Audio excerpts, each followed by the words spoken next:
উদ্দেশ্যে সংক্ষিপ্ত বক্তব্য রাখার জন্য আমি মোবাশ্বের ভাইকে অনুরোধ করছি।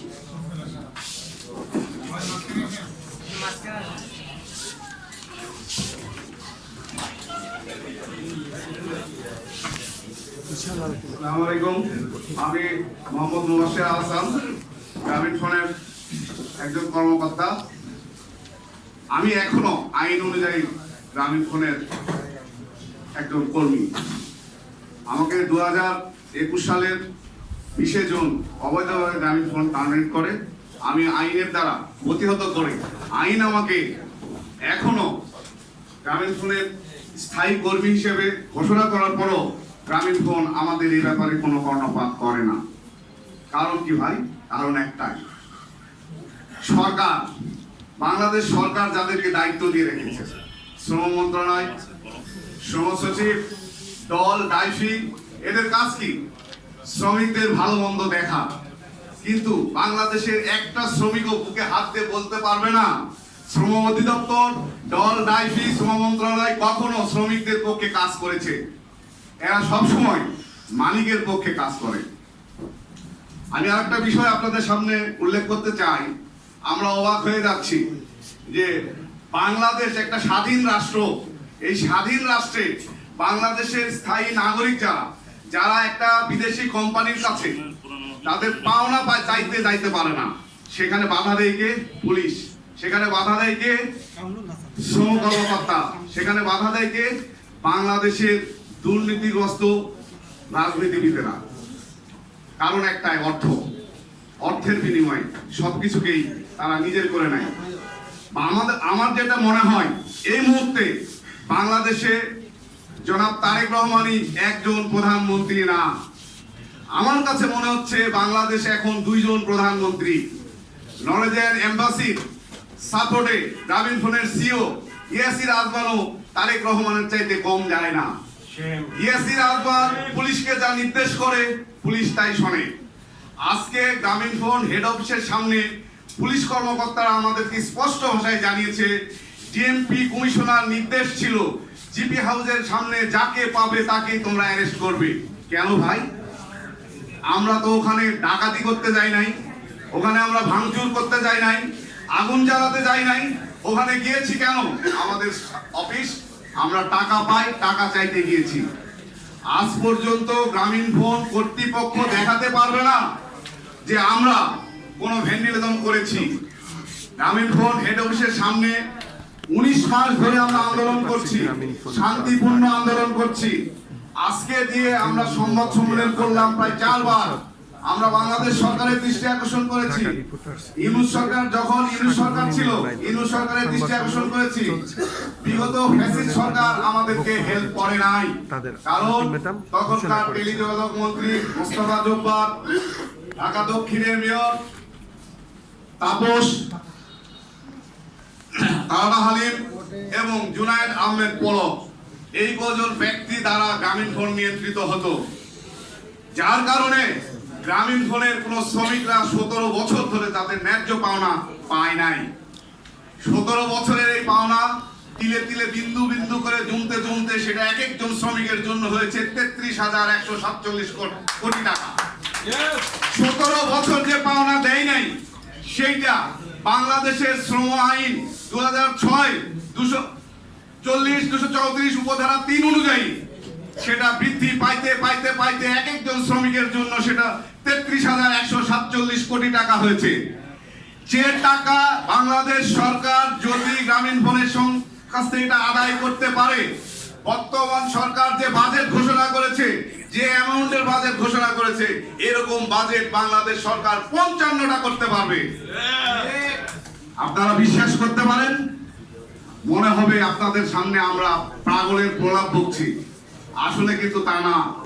আইন আছে, আইনের খাতা খুলুন, আইনের বই পড়ুন। আইন তো আমরা তৈরি করি নাই, আইন তৈরি হয়েছে সংসদে।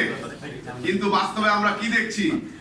পুলিশ বাংলাদেশের নাগরিককে সেভ করবে, বাংলাদেশের নাগরিককে সেবা দিবে, বাংলাদেশের নাগরিকের ন্যায্য পাওনার ক্ষেত্রে পুলিশ এগিয়ে আসবে। কিন্তু আমরা উল্টোটা দেখছি।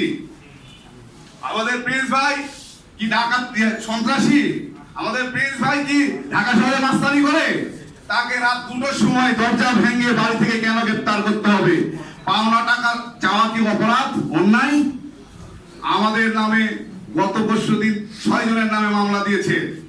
আবার আজকে শুনতে পেলাম আজকে আবার আমরা জামিনে বের হয়ে এসে আজকে সংবাদ সম্মেলন করছি, অথচ আমাদের খবর এসলো যে গ্রামীণ ফোন কর্তৃপক্ষ আমাদের নামে আবার একটি মামলা করেছে। মামলাতে আমরা ভীত না।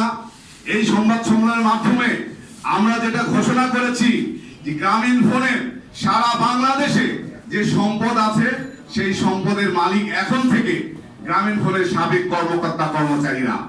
তাদের প্রাপ্য অনুযায়ী গ্রামীণ ফোন বিক্রি করেও সেটা সমাধান করতে পারবে না।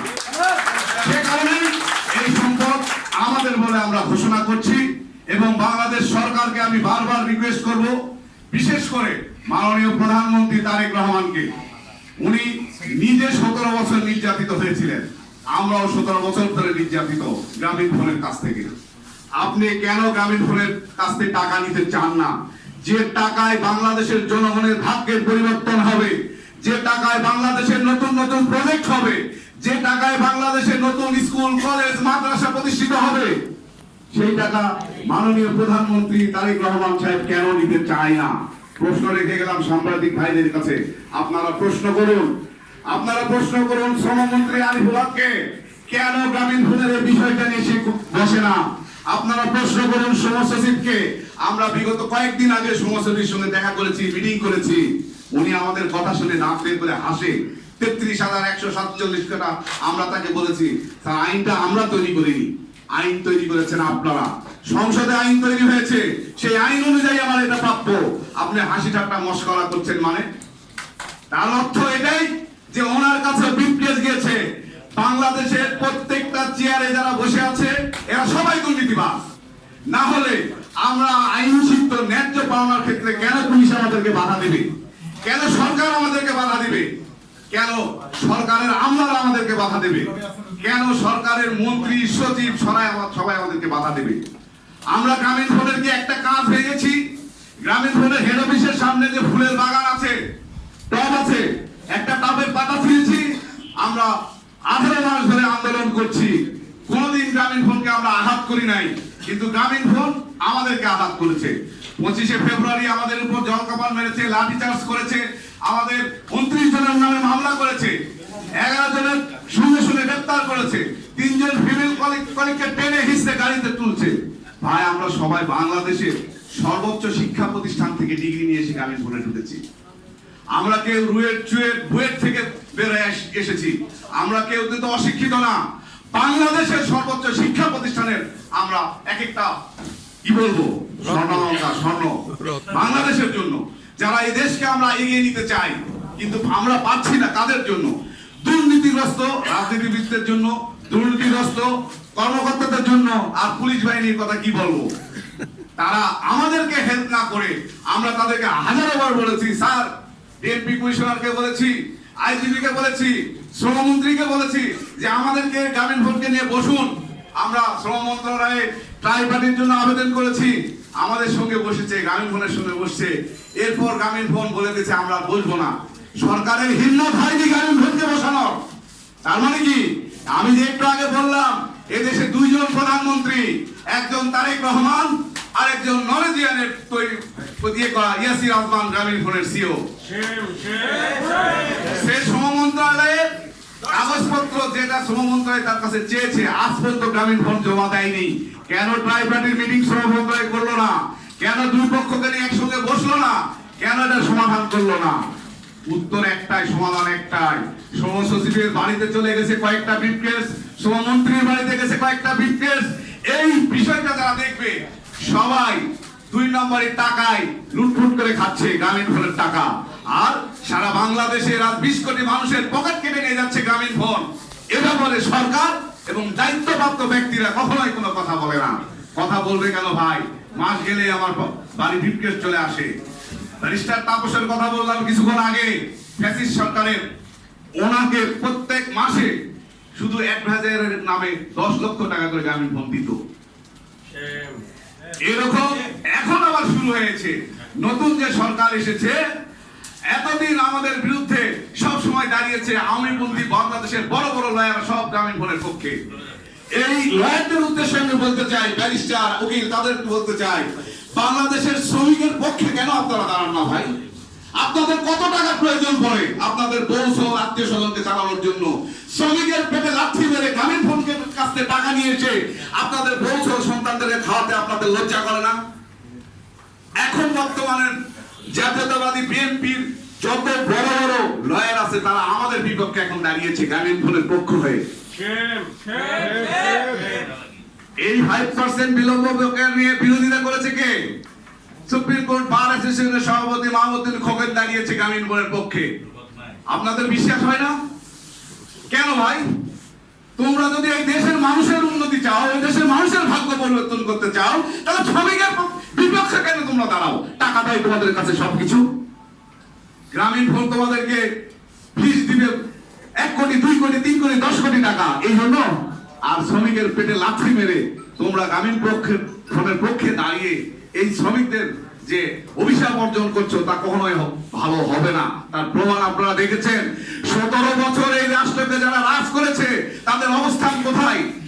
বাংলাদেশের প্রধান বিচারপতিকে দেখেছেন যে কলার পাতার ভাবে শুয়ে থাকা। বাংলাদেশের প্রধান বিচারপতি একজন জেলে আছে। বাংলাদেশের মন্ত্রী এমপি সবাই এখন জেলে। ভাই, দেশের জন্য ভালো কাজ করলে তুমি কেন জেলে? বাংলাদেশের মানুষ তো তোমাদেরকে মাথায় নিয়ে না আসার কথা। 17 বছর তোমরা এই রাষ্ট্রকে পরিচালনা করেছো। এই দেশের মানুষের জন্য তোমরা কি করেছো?